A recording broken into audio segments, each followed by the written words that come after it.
Toji versus Yuji is obvious, huh? This is gonna be interesting. What's up, guys? That guy with a reaction here. Here we are to do a breakdown / live reaction review and analysis of LeeLos Adventures Toji versus Yujizzle. Now, why did I say it like that? Why did I say Yujizzle? But Yuji versus Toji is obvious. This one's gonna be interesting. I have been a fan of LeeLos Adventure for a hot minuto, and admittedly, I wasn't planning to react to one of his videos, but this one popped up on my Tim Lisley. Let me make sure. 720p. No, we're going with that. We're going with that. We're going with that juicy 1080 pizzle, dog. But obviously, been a fan of LeeLos Adventure for a while. I love all their Hunter x Hunter scaling. They've kind of gaslit me and girl bossed me into gaslit and gay kept me into certain Hunter x Hunter opinions. And obviously, they do cover JJK. I've seen them do a bunch of debate live streams I've never been able to make. But with that being the case, I'm actually very, very interested with this video in particular because, as you know, I am one of the fattest Toji toe tasters out there, a Maki meat muncher, but I'm also a Yuji yucker, an Itadori investor, if you will. So naturally, I'm in a very interesting position with this. So before we hop into any of that, let me just let you know real quick, the link to the original video in LeeLos' channel will be in the description down below. Go check it out. If you go over there from here, thank you very much. Leave a comment to LeeLos that your boy sent you. I need to like the video. Yeah, remember that. I need to like the video. But with it being the case, that's the main thing. I'm gonna yap for a while. This video is 21 minutes and 25 seconds, or no, 34 seconds. I thought it was longer than that, but 21 minutes and 34 seconds. We will be here for longer than that. I actually am going to like stream literally 33 seconds after I'm done recording this video, so hopefully it won't be too long. Too much longer than that. It's probably be at least double the length. But check out the link to the original video and to LeeLos' channel in the description down below. If you found me but didn't find LeeLos, fantastic content creator. Covers Hunter x Hunter, covers JJK, covers other series too. Other series too that are not coming to mind. One Piece. I believe he also covers One Piece. And more and more and more. Fantastic content creator. So check him out. But real quick, my thoughts on Toji versus Yuji here off the bones, off the bat, with what I know and what I'm gonna take a guess on what LeeLos gonna say. Notably, I think this actually is my first JJK video of theirs. So I don't actually know what LeeLos' thoughts are on the in-universe stuff.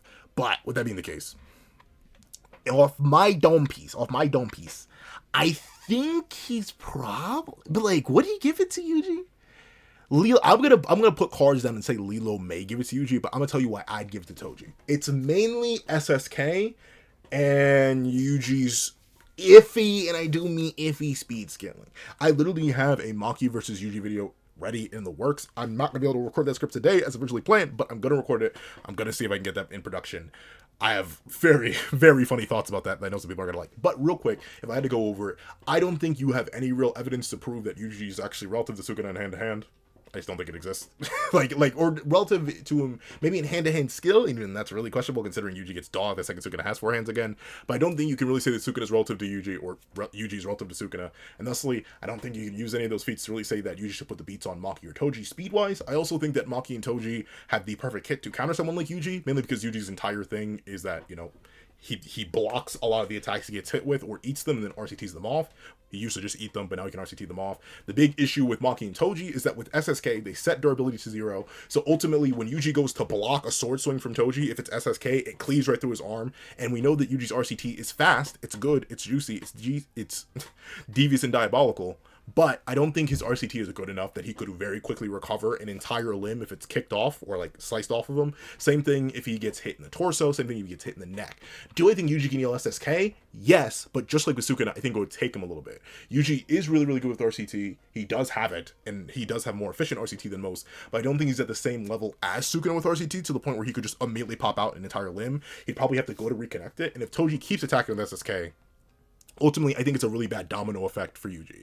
Speed-wise, where do I think Toji compares? I literally just say Toji equal to Maki. We're probably going to be using a Prime Toji, unless we're using Flashback Toji. If we're using Flashback Toji, it's kind of weird. We just don't know how big the gap is between, like, Flashback Toji and Prime Toji. And by Flashback, I mean Hidden Inventory Toji and Prime Toji. If Toji doesn't have SSK, I don't think he really has a win con against Yuji, because Yuji would just eat everything Toji has to offer. I don't think Toji nor Maki really have the AP to put down Yuji without SSK. But at the same time, I don't think Yuji has the strength to tear SSK from Toji's hands. For how they compare speed-wise, the reason I have Toji and Maki above Yuji is, once again, hit Yuji reacting or failing to react to dismantles and still being completely outpaced by Sukuna, just in the same way that Maki is able to completely avoid and react to all dismantles thrown on her except for the ones that come after a Black Flash, and obviously Maki is able to react to Sukuna in combat even when he's going to land black flashes, right? She gets blitzed one whole time. I think it's overvalued a whole lot. She gets blitzed one whole time, and even post that blitz, she reacts a bunch, blocks Sukuna's punch while he's turned off. All his healing is fully focused on her, and then reacts in time to catch the black flash. So, like, I think Maki just has better combat speed. I think Toji's equal to Maki. I think Toji can just swing and cut Yuji down very, very quickly. But, of course, those are my thoughts. And not very, very quickly. It would still take a while. But I think Toji wins through SSK spam and SSK spam exclusively. Inverted Spirit of Heaven would be useless. Any regular artillery would be useless. Any regular katana would be useless. Yuji is way too bulky, and Maki and Toji just unfortunately do not have the physical feats where I could say they'd be able to even harm Yuji with anything but SSK. Which sounds crazy to say. There are arguments to be made about that. That's more for the Maki and Toji video, or the Maki versus Yuji video that I'm making. But regardless, enough time has passed. Let's hop right into the video itself. But the fact that Toji absolutely low diffs this guy is very impressive. Hey, what's up everybody? It's LeeLos, and today we're talking about why Yuji versus Toji is obvious. Stay steady in pursuit of your dreams and goals. You're born to win, you're made for greatness, and I definitely believe in you guys. Keep up the great work each and every day. I'll do my best, LeeLos senpai. I'm not actually sure who's older, me or LeeLos. I have no idea. Let's see. So Yuji versus Toji is a battle between the main protagonist of Jujutsu Kaisen versus one of the most popular characters in the entire series. Today we're going to... I'd say overall popularity-wise, Toji's probably in the top 5. I'd say it's probably like Gojo at 1, obviously. Then realistically, I'd actually put someone like Yuta at 2. I feel like Yuta is way more beloved than Yuji, because so many people just rag on my poor son Yuji. And then probably Yuji at 3, then possibly Toji at 4. It's like Toji or Ghetto, man. Like the Zero characters are very, very popular.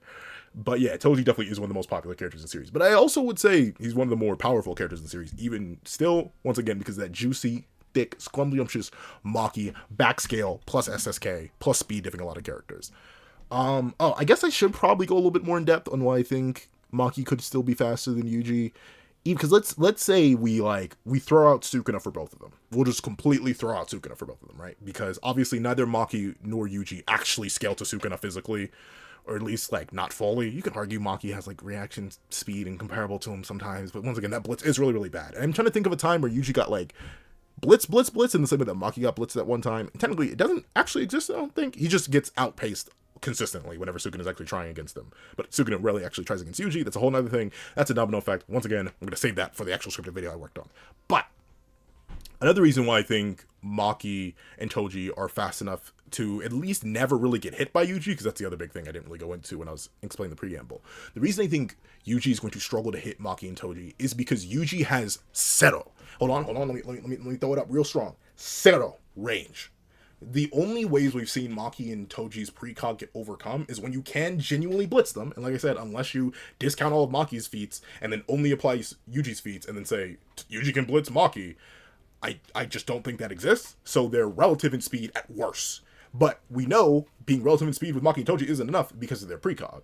And very specifically, the only ways we've seen that precog get overcome and seen Maki and Toji get hit at all, mind you, post Maki's awakening, and obviously Toji just in general, is when the attack scale is so large they literally can't damage it, or they get super blitzed. We see Toji get teleport super blitz by red and then purple, and then we see Urame super blitz Maki by not just releasing a very fast attack, but also a very large attack with a bunch of AoE. Maximum output Frost Calm is what traps Maki because it's so large and she didn't know how big it was going to be. Yuji doesn't have any of that in his arsenal. He doesn't have access to range dismantles. He only has his close range soul dismantles, which I don't think would do much to Maki anyway, and I don't think he'd be able to land them, because once again, well, I'll go into that in a second. I'm just going over the Yuji has no range thing. So Yuji doesn't have dismantles like Sukuna does, so he has zero range in that front. He doesn't have the ability to use Piercing Blood. Remember, every single time he used Piercing Blood, even post his awakening? Post? I don't think, no, we never actually even see him attempt to use Piercing Blood post his awakening. But very specifically, pre-awakening is confirmed by Choso that Yuji can't perform Piercing Blood. He couldn't ever perform Convergence. That's why we never see him actually use any named techniques of Piercing, like Piercing Blood, until Choso actually gives him Converged Blood, and then he's able to fire it off. We see him use it against Sukuna. So he can't use Piercing Blood at a range. Plus, Piercing Blood is only speed of sound. It wouldn't hit. Like it just flat out would not hit. Like, remember, very specifically, even Naoya in his human form was able to casually weave Piercing Blood, even when it was like point blank in his face. Like it doesn't matter. It's not hitting. So even if he could use Piercing Blood, that's not going to hit. And then he just doesn't have range beyond that. The only arguable range is like he gets cut, then his blood gets everywhere, and then he tries to blood manipulate that. But even then, the most we've seen him do with that kind of thing is like that little miniature supernova, which happened only after he spat blood in Sukuna's face when Sukuna was holding him. Like, that's not gonna happen. So Yuji has 0 range, meaning that in order to even get damage off on Toji or Maki, he needs to be in sword range, right? And this is one of my biggest points in like a Yuji versus Maki matchup as well. The issue with Yuji having absolutely 0 range to zone him out, like a Yuta could, right? Yuta has range in SSK, or not in SSK, but in his own swords, and obviously Rika, and obviously he has many curse techniques that have range effects that Maki and Toji may have to worry about. But very specifically against Yuji, they literally just zone him out. It's like whenever you see, Little Mac is a bad example for like a fighting game reference, but like it's whenever you see a zone character fighting a character with no projectiles, right? When you have, or no reflector or anything, like Smash Bros or something. It's why a lot of characters who rely on close range struggle in that matchup because they lose. Same thing for something like Swordies in Smash versus close range physical fighters. The reason Cloud is so good, the reason Lucino was very good for a while, and the reason even poor Swordies like your Marths out there are able to annoy a lot of people is because they can just keep you at range and always do damage without ever exposing their own hurt box. The only way that Yuji gets damage on Maki or Toji is by getting in their effective range, which is SSK. And the reason SSK is so dangerous is even if Yuji can heal it, a single cut from SSK is going to take mental, cognitive effort for him to heal, and it will be harder to heal. And on top of that, he cannot block it. Yuji, unlike Sukuna, does not have access to the little miniature dismantles that one can use to like ward off SSK. The only thing we've ever actually seen ward off SSK is the little chainsaw-like dismantles that Sukuna uses to grab swords, because they don't have souls and they like barely exist for a little bit, so like they clank with SSK. Like I said, Yuji doesn't have access to that. He has no way to ward off SSK. He literally has 0 way to block it, and it sets his durability to 0.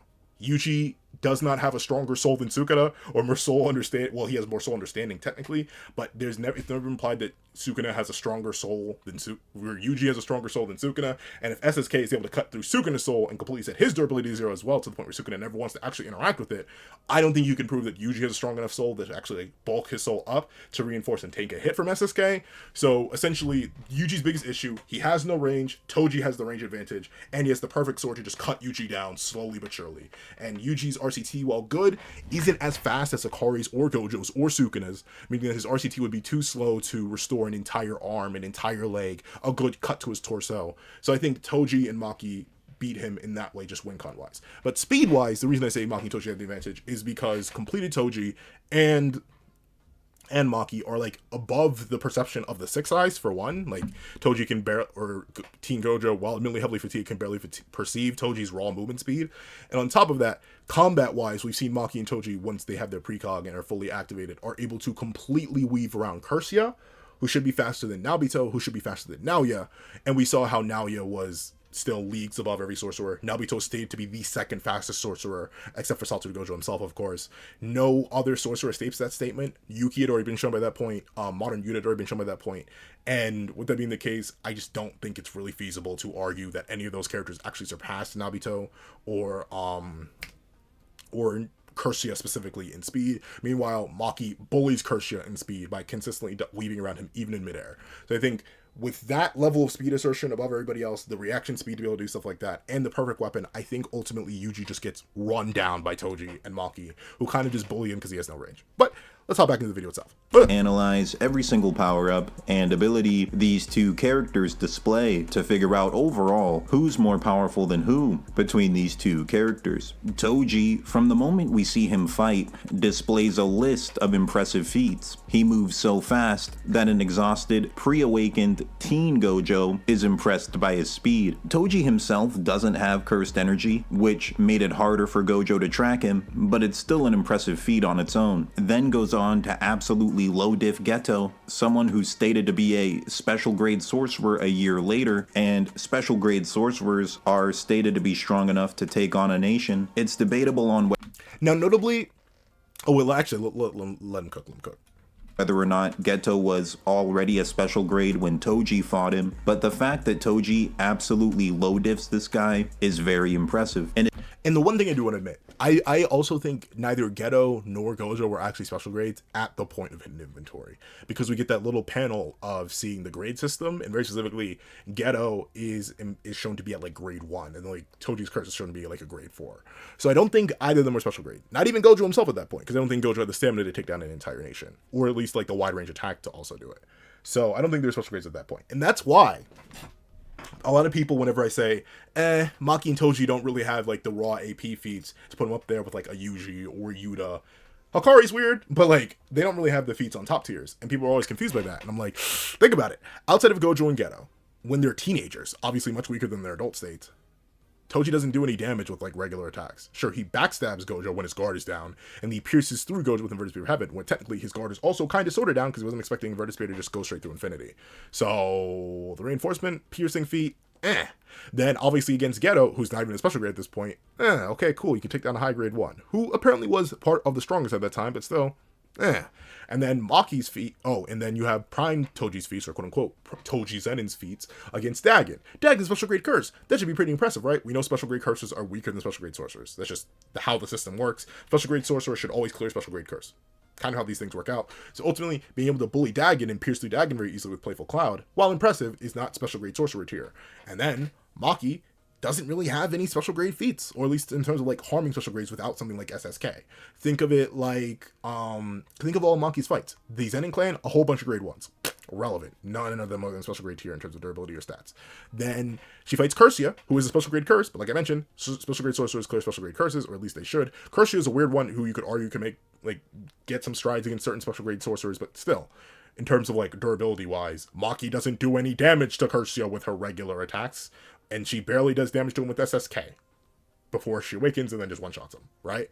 And then obviously against Sukuna, she doesn't really do much damage to him. The only time she makes Sukuna bleed with something that isn't SSK is when she like back tackles him with her full body into a pillar. And even then you could argue the only reason blood comes out because there's an actual gaping hole in Sukuna's chest, and not actually they took damage there. Yuta even punches Sukuna and makes his belly mouth bleed. So Maki and Toji, just general AP wise in my opinion, are actually kind of buns because they just don't have the feats. You could make a narrative arguments for them, being like, realistically they should be stronger than a character like Yuta, because, well, Yuta has a poor physical form and high reinforcement, but Maki and Toji are at the peak of humanity, so like, realistically, they should be stronger than Yuta, so you can upscale from there, but I've always been iffy about that. I think if they were actually that powerful, we would see more of that, but that's still iffy 50-50. It's why I'm so heavy on the SSK thing. Power-wise, I don't actually think Toji or Maki are that impressive, feat-wise, but speed-wise, plus SSK, that's why I think they run wild. And if you're wondering, because I know someone's going to probably wonder at this point, why don't you bring up Yuji's domain? Doesn't work on Maki or Toji. He still has a barrier. Doesn't matter how big it is. Doesn't work. Wouldn't recognize them. They'd be fine. That's it.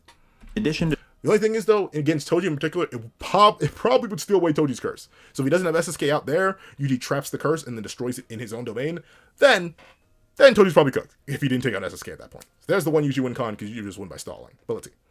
displaying insane battle intelligence and fighting experience, Toji also has a cursed spirit where he can store multiple cursed tools. We saw him use at least 2 different swords, one of which being the Inverted Spear of Heaven, a special grade cursed tool that negates curse techniques. This is the sword that he used to bypass Gojo's infinity. And is entirely useless against someone like Yuji. Mainly because, like, Yuji doesn't have, like, a curse technique. Unlike, the only thing is you could argue, like, maybe Toji can use, but that's the thing, Yuji has no range. So there's, like, Inverted Spear is actually the worst thing Toji could pull out here, because he may, like, literally clank off of Yuji by trying to stab him with it, because once again, just don't think he has the AP to actually pierce Yuji. And, or, like, it just doesn't do anything. Like, maybe he stabs himself after Yuji gets some blood on him and then turns off his blood manipulation, maybe, but that's about it. Inverted Spear of Heaven is actually really, really useless here. It has to be an SSK diff, or it's nothing. Let's see. His durability is also insane, as he was strong enough to be hit by Teen Gojo's Red. And that's another thing. I will admit, Maki and Toji's durability is also kind of wacky. I didn't go into it when I was talking about, like, power, but, like, also Dura-wise, they're I'm not going to say they're buns, but, like, can you name me a good Maki or Toji Dura feat? Can you? Because I can't. Teen Gojo's Red, okay. Jogo, a supposedly very, very fragile character, ate an adult Gojo's Red with no problem. In fact, less problem than Toji had, because Toji bled from his head, but Jogo didn't take any damage from the red he was hit with, from what I remember. That's not that good. Of course, Sukuna takes damage from an adult Gojo Red, and you can argue there are differences. But still, a teen Gojo Red is weaker than an adult Gojo Red. Let's not play these games. And then what else? What else does Toji get hit by? Oh, purple? He dies to that. Does Toji even get hit upon his incarnation in Shibuya? No. Not a single time. The only time he gets hit is when he pierces his own head with the sharp and playful cloud. So Toji doesn't really have any Endura feats. And what about Maki? Her feats must be great. No. She was taking damage from human Naoya. Admittedly, human Naoya who was stacking speed, but still a human Naoya. She was like bleeding from those impacts. And we know her stats don't get any better on Awakening. She doesn't get more bulky, so that's not good. She also takes damage from regular Kersha, I do believe, but then transform Kersha and in Mach 3 mode actually just takes her out of the fight for a little bit. That's not the best of Endura feats either. And does she get good Endura feats against Sukuna? Not really. She gets punched by 15 Finger Megana, who many would argue is nerfed in terms of his output. I personally think he's fine physically, so that probably was at least a somewhat full power punch, but 15 Finger, and then what? She gets taken out of the fight both times when she's hit by a Black Flash. She takes damage from dismantles. Not too much damage, but still. Maki's best Endura feat is tanking a Cleave, except Cleave sucks against Maki and Toji because they don't have cursed energy. So like, even like Dura and power wise, I think Maki and Toji, they're kind of wackadoodle-doo. Like, once again, you would have to start using lore to upscale them. And as a person who's adamantly against Hikari lore upscaling, because I am the opposite of a Hikari hopper, it's hard for me to like give them much narrative glaze, even though the narrative is technically there to boost them. But let's go with what LeeLo's saying.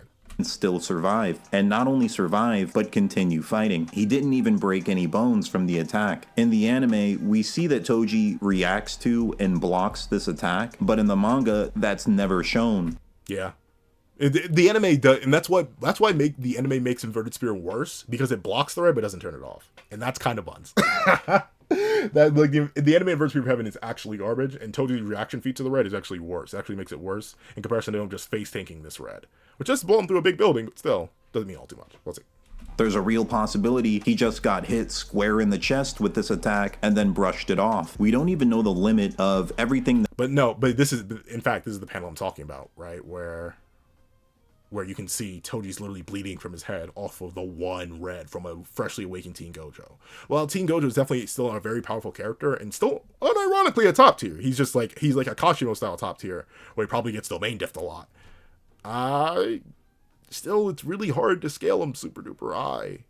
Well, actually not really. Like, Teen Gojo's weird. Like, you could argue this is still a fantastic feat, but Adult Gojo is obviously better than Teen Gojo, so it's still funky. That's it. That Toji has stored within the cursed spirit. You could argue that he only used the equipment that he needed specifically to fight Gojo and Geto. There's a possibility he might have a list of other equipment designed to handle different types of opponents. Despite this, in this backstory, he displayed both close and long range attacks from different tools that he had stored. These battles show us how powerful having a plan, prep time, and battle experience can truly be in this verse. Later down the timeline, he also low diffs the disaster cursed Dagon while taking 0 notable damage. Even though these feats from Toji are insane, to get a better understanding on Toji's abilities, we can scale him to Maki. There it is! Okay, so we're taking it in the Sukuna scaling. This is going to be interesting. The main thing I'm excited for with LeeLo, I've already gone over it, so I'm not going to spend too much time here. The main thing I'm interested to see with what LeeLo does, how does he scale Sukuna's Maki feats? Or Maki's feats on Sukuna versus Yuji's feats on Sukuna. That's the big hot debate that determines this matchup a lot, specifically because of speed. So let's see. Let's go. Lowball interpretation of Toji would be to say that he's slightly weaker than Shinjuku Maki. The highball interpretation would be that he's stronger than her, and the medium ball interpretation would be that he's about relative to, if not exactly equal to Maki during the Shinjuku. Would be that he's about relative to, would be that he's slightly weaker than Shinjuku Maki. The highball interpretation would be that he's stronger than her, and the medium ball interpretation would be that he's about relative to, if not exactly equal to Maki. I think he's equal just because of the statements, but I know there are arguments for Maki being stronger. It's just weird because of how they work. During the Shinjuku battle, the controversy around Toji's strength comes from the limitations of heavenly restrictions. Yep. Mekamaru states that heavenly restrictions are somewhat similar to binding vows, but instead of being a pact that someone makes with themselves, it's a pact that a person is born with. Maki's heavenly restriction, like Toji's, made it so she has no cursed energy at all. In exchange, she was given great strength. but Maki's heavenly restriction was limited due to her being a twin. According to Mai, curse techniques treat twins as one individual. So essentially, Maki's heavenly restriction was limited as long as Mai was alive. Once Mai died, Maki gained so much power that she immediately reminds Ogi of Toji. After several battles and going through a mental awakening, the narrator states, a fighter equal to Toji has now become fully realized. There's a few different interpretations of this scene, and it leads to the debate on whether or not heavenly restriction users can actually get stronger once they've become fully realized. One interpretation is that this means Maki's heavenly restriction is now fully realized, meaning her stats cannot get physically stronger or faster from this point onwards. She's just reached the limit of what the heavenly restriction can do for her. This is debatable, so let me know what you guys think in the comments. Do you think that heavenly restriction users can actually increase in strength and speed after their heavenly restrictions become fully realized? Even if a heavenly restriction user can't get stronger after becoming fully realized, you can make a good argument that they can continue improving in skill, because there's a few things throughout the series that imply this. When Toji's first attack doesn't kill Gojo. Oh, okay. So real quick, let me give my thoughts. I am in the camp that once Maki's fully realized in Sakura-jima, she doesn't get stronger. Her stats can't increase. And then why, you may be wondering, well, why can't her stats increase? Well, we know in universe that stat caps are a thing. The JJK is not a universe like Dragon Ball, or a universe like Naruto, or a universe like arguably even like Seven Deadly Sins, where you can just keep increasing your level of whatever the internal energy is and then peak out, or never peak out, right? Goku went from like what, mountain level to planetary to star to solar to galaxy to uni plus to multi to and going and going and going and going and going. Why? Because there is no cap in that universe. Goku's ki levels can just keep raising and raising and raising. In Naruto, the more and more access that Naruto got to chakra, whether it be his own chakra or external chakra, he just got stronger and stronger and stronger and stronger, so on and so on and so on. But in JJK, we know there are stat caps. Mei brings this up. The limits of the body are brought up again by Gojo and Yuta and stuff like that. Like, the stat caps are a thing in this universe, so that's a thing. But you may be like, well, Maki and Toji may be immune to that because they are not traditional sorcerers, right? But at the same time, since they are not traditional sorcerers, they wouldn't even get the boost of cursed energy refinement. It's why when Sukuna notes that everyone got bulkier after the time skip, I personally don't believe Maki did, because the way they got bulkier is by upping their cursed energy reinforcement skill. Maki can't do that, so she couldn't get any bulkier from there. But you may be like, well, maybe she could do more push-ups, more sit-ups, more juice, more drinks, and stuff like that. Maybe she could do that.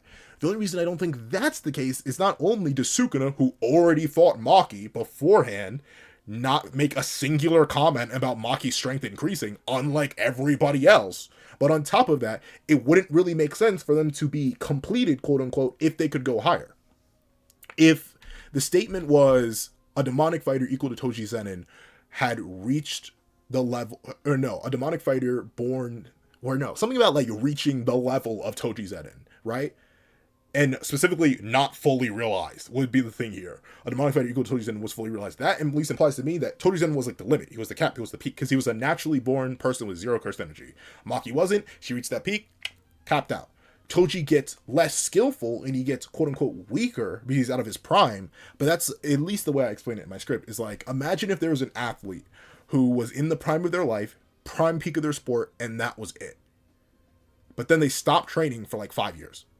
But they're still really, really good at what they do, right? Like, say like, because Wemby's a monster right now, say LeBron retires, and then, or no, see, LeBron is even a good example, but let's just think of like prime LeBron versus current LeBron. Current LeBron's still a monster, but he's not prime LeBron. And he can't train up to be stronger than prime LeBron. There's like a point where someone's at, and the best they can do is reach that point again. Same thing for Maki and Toji, but that's my view. Other people think Maki's got stronger. I think the only thing is the narrative doesn't suggest that. I think people, when they say Maki got stronger, is they're thinking of it in like the traditional power scaling sense of like, oh, time passed, people trained, they got stronger. Even if it were the case, it'd be so unquantifiably stronger that it wouldn't really matter. And I just say Maki and Toji are equal. So I backscale everything Maki does to Toji. But let's see. Variation states he might be getting rusty. This attack doesn't kill Gojo. Toji states he might be getting rusty. This implies that there's some kind of variation possible with Heavenly Restriction skill. At the start of the series, Megumi states that out of all of the students here, nobody was a better cursed tool user than Maki. If this statement includes Todo, then this implies that despite being weaker than Todo, Maki would simply be more skilled at wielding cursed tools. Gojo also states that about 80% of a sorcerer's power comes from raw talent that they're born with, and the other 20% includes things like Shikigami and barriers, but it's possible that there are other factors in the 20%, such as battle experience and skill. You could argue that even if Toji and Maki were exactly equal in stats, Toji would be a better fighter due to simply being more skilled and having more battle experience. Maki versus Toji is a full debate on its own, but for simplicity in this video, I'll be using the middle ball interpretation that That's the safest one. I'll do Maki versus Toji one day. The only reason, I know I've seen people argue that Toji's more skilled. My only thing is, though, who did Toji fight that would make him more skilled? Maki, while incomplete, actually did solo the Zenin clan. Maki did actually fight Sukuna. She did actually fight Cursia. For all we know, Toji was fighting streamers and clip farmers, dog. Like, who did Toji actually fight of relevance other than Teen Gojo and Teen Ghetto? We don't know. They couldn't be special grades. He's never confirmed to have slain one of those. So, like, ultimately, if you look at Maki's list of fights versus Toji's list of fights, she actually has a better roster. You can make the argument she's more skilled based on how she handles those. But, like I said, debate for another time. Toji is just all around relative to, if not exactly equal to Maki. But at the end of the video, I'll include the low ball and high ball interpretations as well to see if anything changes. Maki displays insane feats during the Shinjuku battle, but her durability is something that's massively underrated. Unlike all of the other heavy hitter characters, Maki does not have reverse curse technique, so all of the damage she takes, she just has to withstand that and continue fighting. Against Sukuna, she takes one black flash, is able to continue. And note, this is what I always talk about, because people fail to realize it. Heck, I fail to realize it. I can't even say people. I fail to realize it. You can see she literally catches the black flash.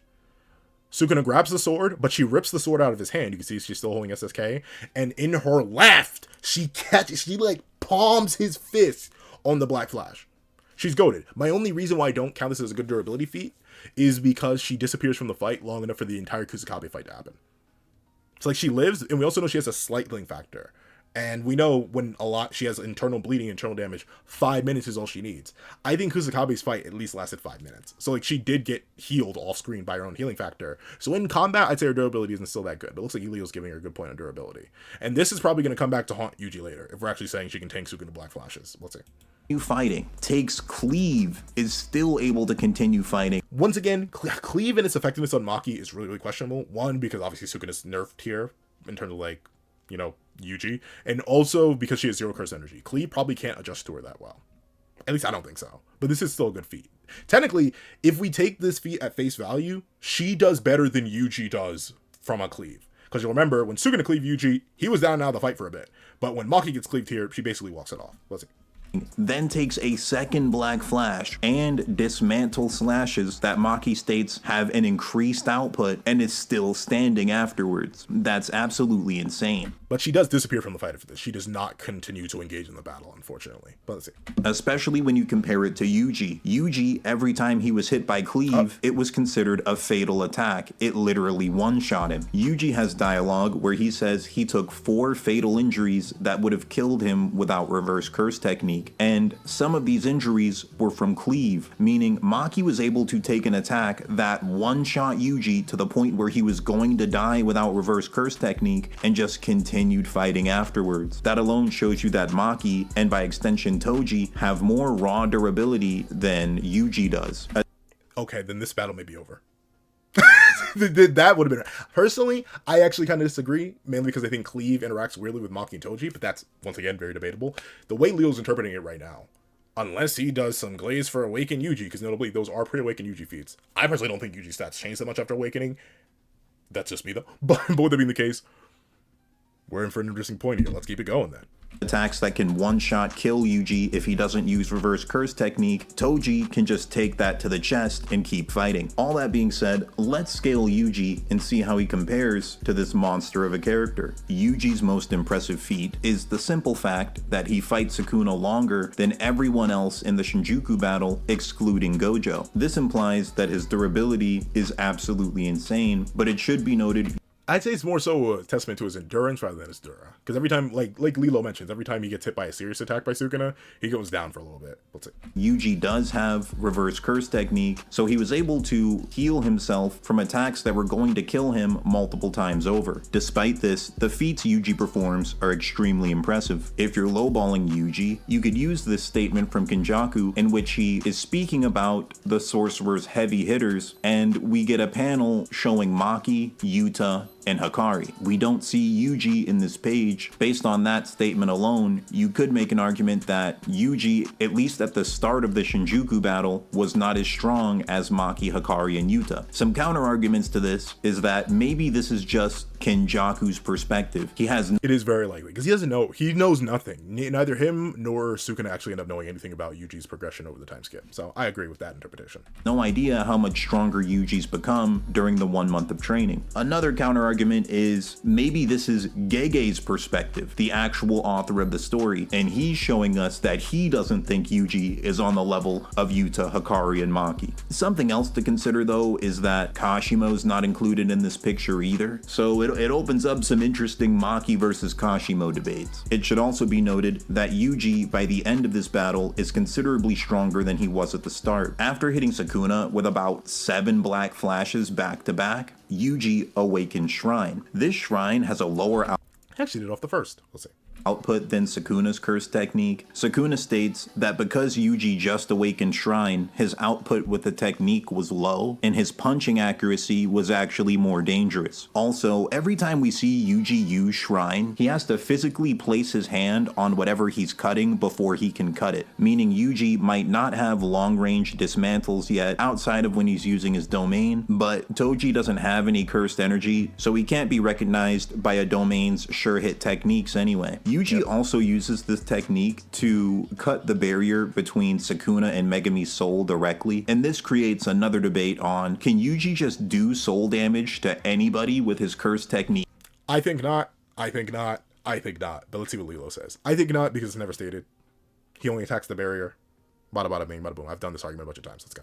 Or can he only do this to incarnated sorcerers that have two souls within one body? Let me know what you guys think in the comments. I think it's only dual soul sorcerers. If he could just do soul damage, especially SSK style soul damage or IT style soul damage, that would have been stated. Or it would have been shown. He never does either. He just does boundary damage. Oh, but he damages Mahito. The only reason he can damage Mahito is because he's a dual soul being. Mahito says that himself. But notably, that's why I say characters like Ryu, characters like Hashimo can still bully Mahito, because they are dual soul beings as well. However, the reason I say they are not immune to IT in the same way that Yuji is Yuji is immune because of the person inside him can actually fight back. Meanwhile, the dual soul beings inside Ryu and Kashimo would not be able to fight back. They're just regular guys. Meanwhile, Yuji had Sukuna, who make Yuji immune to IT. Should be noted that from the very beginning of the series, Yuji could already intuitively sense the contour of the soul when he fought Mahito. That's what made him Mahito's natural enemy. But when we see Yuji fight Chozo, there's no mention at all throughout that entire fight that Yuji's doing soul damage to Chozo, even though Yuji can intuitively see the contour of the soul. When Yuji fought Todo, there was also no mention of him doing soul damage to Todo. Also, when Maki uses the soul-splitting katana against Sukuna states that wound took longer to heal than the others. That's because the soul-splitting katana did actual damage directly to his soul. Considering that Yuji had already hit Sukuna multiple times, if Yuji was really doing direct soul damage, I think the dialogue would have been something like, the soul-splitting katana, it's exactly like Yuji's punches. So all that being said, I think it's a debatable thing on whether or not Yuji's really doing soul damage, or if he can only target the barrier between souls of incarnated sorcerers. If you highball Yuji, then that would mean every attack he does when he's using his curse technique would be doing soul damage. It would basically be like Yuji has a soul-splitting katana, but every time he lands hands on somebody, he can hit them with a soul-splitting katana attack purely to their soul. But also, I don't think it works that way, because not only, like LeeLos says, the statement isn't there in the text, but also, very specifically, SSK is stated to turn off durability. Yuji never gets a statement like that with any of his attacks. In fact, we see the dismantle that he uses on Sukuna, or the cleave that he uses on Sukuna, just does surface level damage. It does not immediately cut through his soul, cut through his body, and completely negate that. So I think it's completely different things. I think there are 3 main styles of soul interaction, and well, 4 because of Maki, or because of what Kenjaku and Sukuna do. But I think there are 3 main types of soul interactions in JJK. There's the SSK style, the most effective and the most lethal, where it sets your durability to 0 and actually damages your soul directly. And then there's the Mahito style soul damage, which is simply changing the shape of your soul, which reflects onto your body, and then you cannot heal that anymore because your soul is shaped in that way, meaning even RCT would just cause your body to explode again in the new form of your soul. And then there's Yuji, which I think is the least effective and the most buns, because look at how long it took for Mahito to go down, look at how much effort it took, look at how long it took for Sukuna to go down, how much effort it took. If he even has soul damage, it's really, really bad. That's one of my biggest points. Even if I'm giving Yuji soul damage, one of my biggest points against him is that his soul damage is really, really buns compared to the other 2 types of soul damage we've seen in the series. Even when you're wondering, what are Kenjaku and Sukuna's soul interactions? The ability to take people's souls and put them into objects. Sukuna does this with his pinky, or Yuji's pinky, when he feeds it to Megami, and then Kenjaku did it to set up the Culling Games. We'll see. I'll save that at the end as a highball interpretation of Yuji. And for this video, I'll use a more medium ball interpretation and say that he can only split people's souls if they're incarnated sorcerers. Yuji also has blood manipulation in Supernova, and he has simple domain, something that boosted his durability to a point that he was able to survive Sukuna's incomplete domain for 90 seconds. But it should be noted that at the very last moment of the domain, he was pretty much torn to pieces and then just healed himself with reverse curse technique. One interpretation is maybe Yuji was just standing in a pocket of the domain where he wasn't being hit at all, and then the last few seconds were the only seconds the domain actually made contact with him, and it just immediately tore his simple domain to shreds. Or another interpretation would be that Yuji was actually blocking the domain for the majority of the 90 seconds, but then the last few seconds of the domain, it broke through his simple domain, and that's why he took damage. I think it's the second one, because we know how Malevolent Trend works. It would target Yuji. It targets everything inside of it. I think it'd be weird, especially considering that incomplete domain is stated to be at full output. The only thing that's incomplete about it is that it's not like as long as Sukuna wants it, or until he gets damaged. It's 99 seconds because it's full scale. So I think Yuji was getting attacked the entire time. I think it's just a testament to a symbol domain durability. I think so. But obviously he himself does get torn apart. Let me know which interpretation you guys believe is more likely. Either way, Yuji surviving the incomplete domain for 90 seconds is very impressive. We see characters like Kusakabe use simple domain to survive a point-blank Uzumaki from Kenjaku. I'm not saying that Yuji's simple domain scales exactly to Kusakabe's simple domain, because Kusakabe is kind of different, but just having this ability, it's very helpful in a fight. The nature of Yuji's Black Flash amps. To be fair, though, I don't think it's useful at all against Toji. Simple domain is effective against domains. It's not effective against Toji or Maki at all. Are worth mentioning as well. You could make an argument that for the entire final duration of the fight, all of the crazy feats that Yuji performs are due to him being massively amped due to hitting multiple black flashes back to back. Black flashes are stated to make it so that the user can manipulate cursed energy as easily as breathing. The sorcerer essentially enters into the zone, but there's a debate over how much it actually increases your power. There's statements throughout the series of people performing at 120% after hitting black flashes, but when you're Yuji and you hit like 10 black flashes back to back, is he going way beyond 120%? Does it just continue stacking and go even beyond that? Personally, I don't think it does. I think it just it keeps him at that point. It's kind of like, it's like an adrenaline rush, right? Typically, the second you come down off an adrenaline rush, your body basically collapses. But the thing with Yuji and Shinjuku especially is that since he keeps hitting black flash after black flash after black flash after black flash, he essentially never loses the adrenaline high. He never loses that 120%. I don't think Yuji stacked a 20% amp on top of a 20% amp on top of 20% amp on top of 20% amp on top of 20. I don't think he was doing that. Because if anything, he'd do a lot better against Sukuna if he actually did do that. But clearly he doesn't. I don't think Yuji's getting like exponentially stronger off each Black Flash. I think he's just maintaining and notably restoring his output. As we know, using RCT, especially as much as Yuji did, would have definitely worn down his output. So I think he got back up to full and then went to 120% and kind of just stayed there. Kind of just flatlined, which is unfortunate for Yuji. I don't think Black Flash is infinitely stacked on top of each other. But that's me though. What do you guys think? That's a debatable question on its own as well. Let me know what you guys think. Though I do think Awakened Yuji is not Black Flash locked, but I also at the same time don't think Awakened Yuji gives him as much as a stat boost as his Liberation did. I think if you take pre-liberated Yuji and post-liberated Yuji, and if you wonder what liberated Yuji is the Yuji that does get the spiral eyes after Sukuna leaves his body, the one we see fight 15-finger Maguna. That one is what I call liberated Yuji. I think that Yuji kind of flatlines, right? Like he just doesn't get like exponentially stronger from that point. I think that's his biggest leap in the series, his most major one. Even Awakened Yuji doesn't actually get that much faster and stronger if you actually look at the fight, based on the fact that he nerfs Sukuna a whole bunch of times, but Sukuna, who we know is consistently disinterested in Yuji, still manages to keep up with no problems. So do with that what you will. Let's see. Do you think Yuji at the end of the fight was going way beyond 120%? Do you think he was potentially reaching like 200% of his normal potential when he was in this final battle due to hitting just an actually insane record-breaking amount of Black Flashes? Another thing to consider is that Yuji's attacks to Sukuna were unique because every time Yuji hit Sukuna, he was lowering Sukuna's cursed energy output as well. So as Yuji's getting and his control over his body. Admittedly, I wish Gege showed that better. If I had one, I have a couple critiques for the Ninjuku Showdown, but if I had one critique for the Ninjuku Showdown, I wish Gege had better shown the fact that Sukuna was losing control over his physical form. Even like realistically, I wish he could show his output being dropped more, but like especially the physical control thing, because that's sad, but like it basically doesn't matter until like the very last second. So I wish we could have seen like Sukuna, like maybe he could acknowledge that like his punches are getting slower and stuff like that.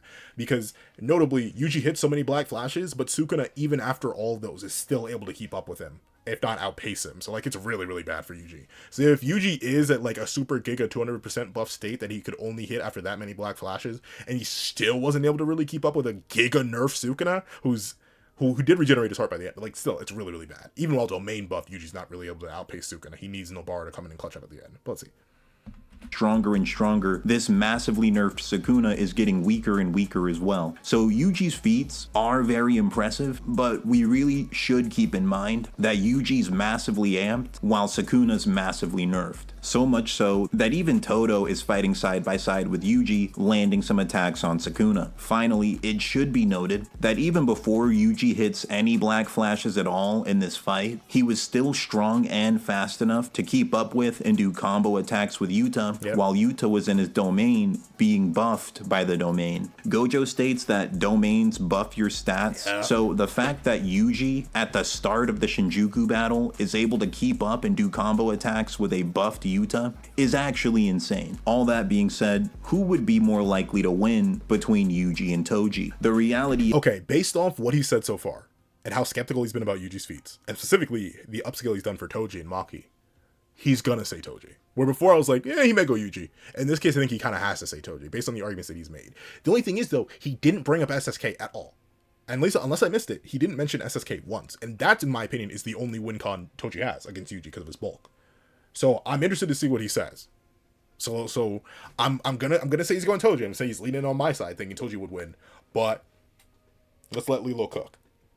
This battle would be an extreme difficulty fight, and there's many different possible outcomes. We'll get the simple outcomes out of the way first, and then move towards the more complex ones. Okay. If Toji goes into this fight with prep time, he's winning almost 100% guaranteed. Oh yeah, because he'd have not. Yeah, he diff. Notably though, I feel like a prep time Toji is super duper unfair because he diffs a lot of characters with prep time. Even characters he shouldn't diff, he diffs with prep time. Then again, there are not many characters Toji shouldn't diff. Like very, very few, but. Like, you give Toji knowledge against someone like Yuta, and Yuta dies fast.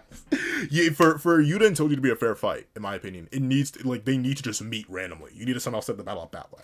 The reason I say that is because if Yuta doesn't know what's happening when he's about to get SSK decapitated, it's over. It's wraps. Rika's not going to be fast enough to pop out of the Shadow Realm to stop Toji from literally removing Yuta's head in a sneak. And a head-to-head, it's a little bit more complicated. But once again, we'll save that for the eventual Maki versus Toji video, or Maki versus Yuta video, and Toji versus Yuta video. Because those are actually two separate videos. Let's see.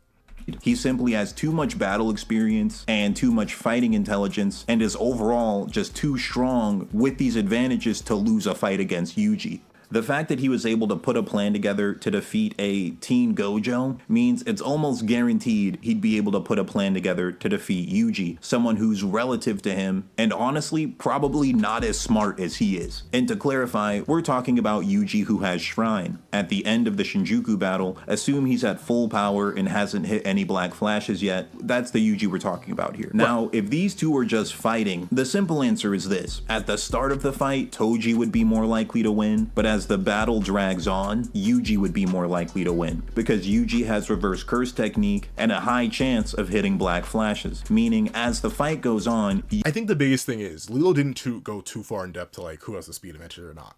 I think the big issue with Yuji getting black flashes up against Toji and Maki in particular is the idea that he's going to really struggle to hit them. He's gonna super duper struggle to hit them because of his lack of range. If you think about all of Yuji's black flashes, except for I believe it's 257 where he goes crazy on Sukuna, where Sukuna's actively engaging in hand-to-hand, the biggest issue is that Yuji's major black flashes all come with setup from somebody else. Think of the initial one. That was set up by LaRue, literally holding Sukuna in place. Sukuna couldn't use his precog and his abilities to dodge out of the way of that. The other major one was set up by Toto, the Giga swap into non-swap. Then he lands a major one, the backshot one, I do believe. Or no, yeah, the backshot one. The final one is Nobara. The issue with Yuji getting black flashes is that he's going to really struggle to hit them on Maki and Toji, who would be really good at reacting to him. Though, admittedly, he may get one if he lands a hit, but it's going to be really hard for him to land a hit. Once again, thanks to the precog, relative speed, base stats, and stuff like that. Let's see. Yuji can heal himself and get stronger from hitting black flashes. Meanwhile, Toji has really no method of getting stronger. He's just taking more and more damage as the fight goes on. I'd argue that in overall stats, including battle intelligence, Toji is slightly superior, which would give him the advantage at the start of the fight. But as the fight drags on and Yuji lands black flashes, Yuji will be getting stronger and he can heal himself to stay in the fight for a longer time period, while Toji is just taking more damage and getting so he still doesn't bring up SSK. So I don't think that's going to be like the major win con he's going into. But let's see. Weaker. Now the most complex question is overall, who is simply more likely to win? If Yuji and Toji are fighting unarmed, just pure hand to hand, then Yuji wins 100% of the time. Like I mentioned earlier, I don't personally have the highest belief in Toji and Maki's base stats. I think Yuji would win a bare hand-to-hand fight. But obviously they're not going to really be doing that. Let's see. And then I'd say Yuji is more likely to win. Toji killing Yuji right away without any of his weapons is unlikely because they're relative in overall stats and Yuji can heal himself. Even if Toji is slightly superior in durability, the fact that Yuji can heal himself while Toji can't is a big advantage for Yuji, and Yuji hitting black flashes, getting stronger as the fight goes on, the odds would just be slightly more in Yuji's favor. But if Toji also has his cursed spirit containing multiple cursed tools, then I'd say overall Toji would have a slightly greater chance of winning this battle. Keep in mind, no matter which way the fight... Slightly? See, you know what? We do have time. Let me shut up. Let's go. It turns out this is going to be an extreme difficulty fight, but I also kind of disagree with that. I think we're going the one thing, I'll go into it real quick. The one thing I think LeeLos is assuming way too much is that Yuji's going to be landing hit after hit after hit after hit after hit, as if Maki and Toji's whole thing is like avoiding damage. And also, like I said, he hasn't brought up SSK yet. He didn't bring up the fact that it's unblockable. He didn't bring up the fact that it's going to set Yuji's durability to 0, taking out one of Yuji's best traits. He didn't bring up the fact that it'd be hard for Yuji to heal that. He hasn't mentioned it once. So, like, I don't know. It's weird. I do wonder, if he's not going to bring up SSK, what's going to be the win con then? Because that's my main win con for Maki and Toji against Yuji, and literally all top tier characters.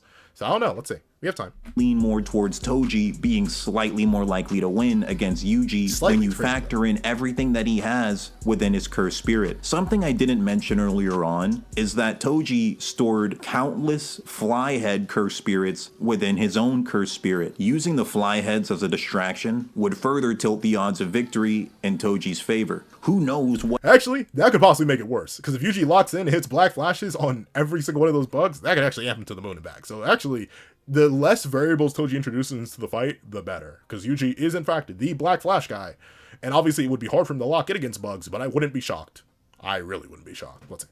What else he has stored in there, to be completely honest. Maybe he has... And notably, I'll admit, I feel the same way about the infinite cursed tools that Toji has. And the same way that I feel about Yuta's infinite bag of cursed tools, or like any of the unknown stuff. Same thing with like the infinite amount of curses that Geto or Genjaku have. I think it's kind of irrelevant.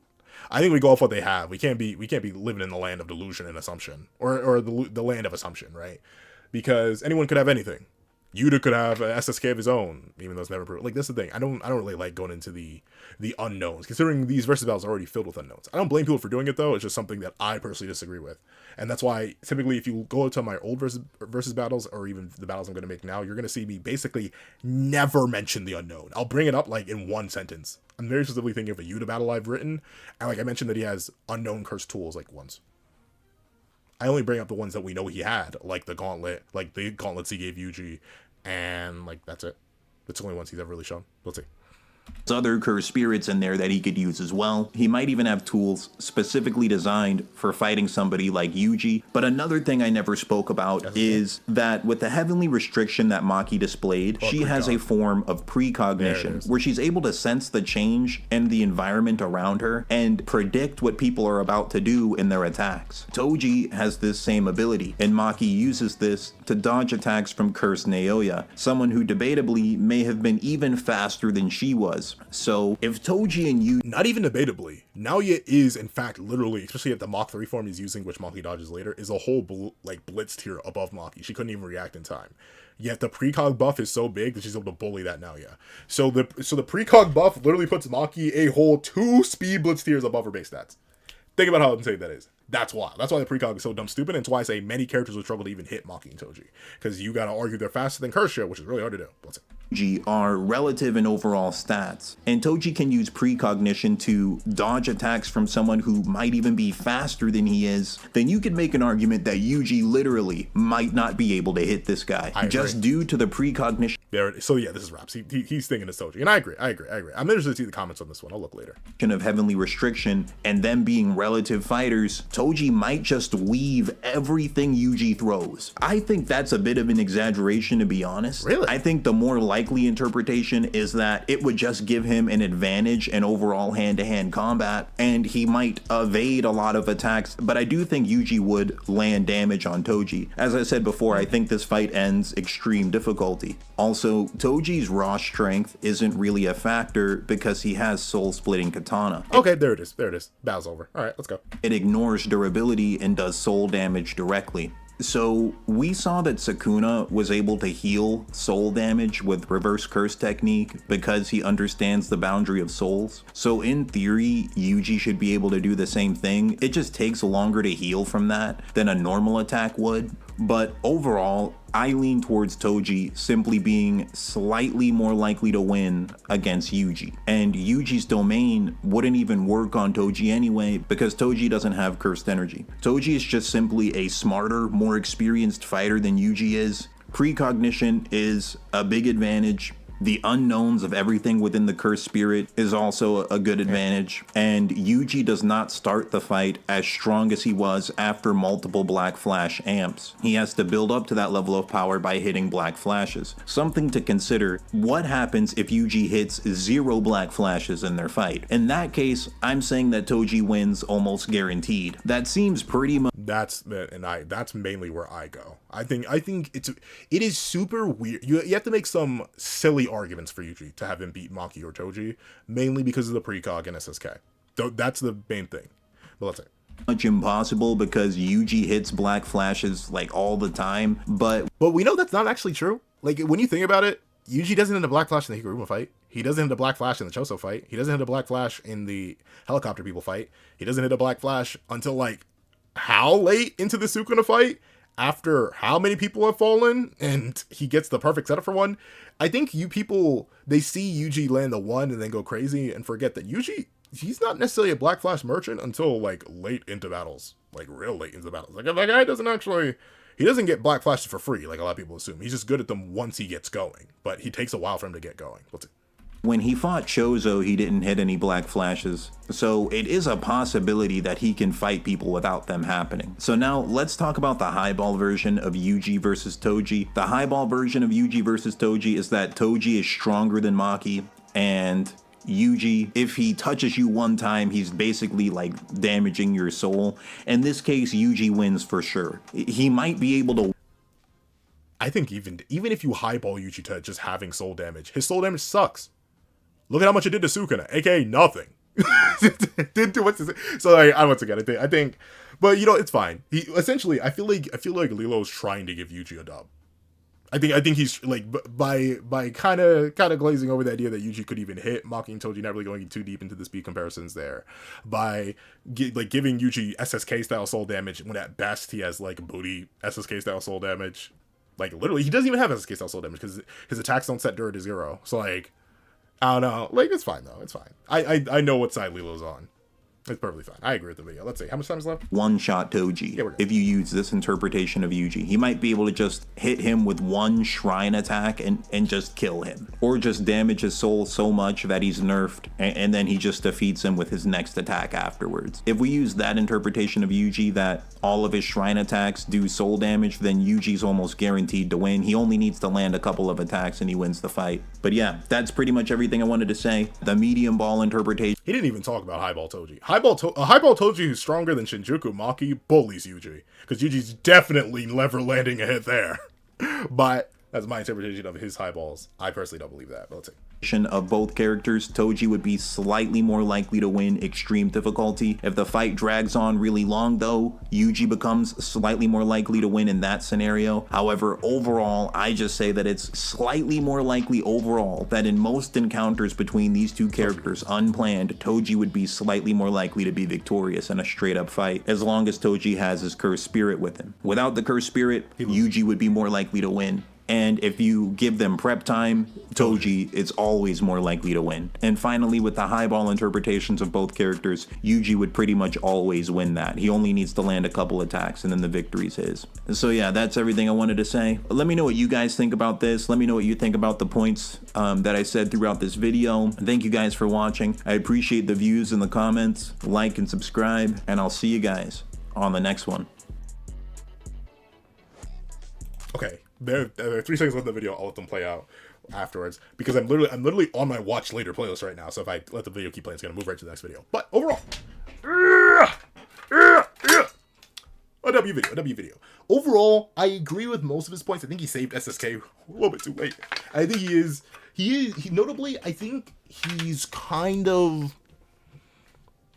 How do I feel about how he scaled Yuji? I think it's fine, though. I think it's fine. Mainly because Yuji's a weird character to scale. I love Yuji. He's a really weird character to scale, though. Especially 2 other heavy hitters and top tiers. So I get where the route he went down. Obviously, you know, I agree with the idea that Toji beats Yuji. I think he overplayed even highball Yuji. I think Yuji's soul damage is a little bit overrated here. But, like, that's, like, the only disagreement I have. I agree with the speed stuff. I agree with the precog stuff.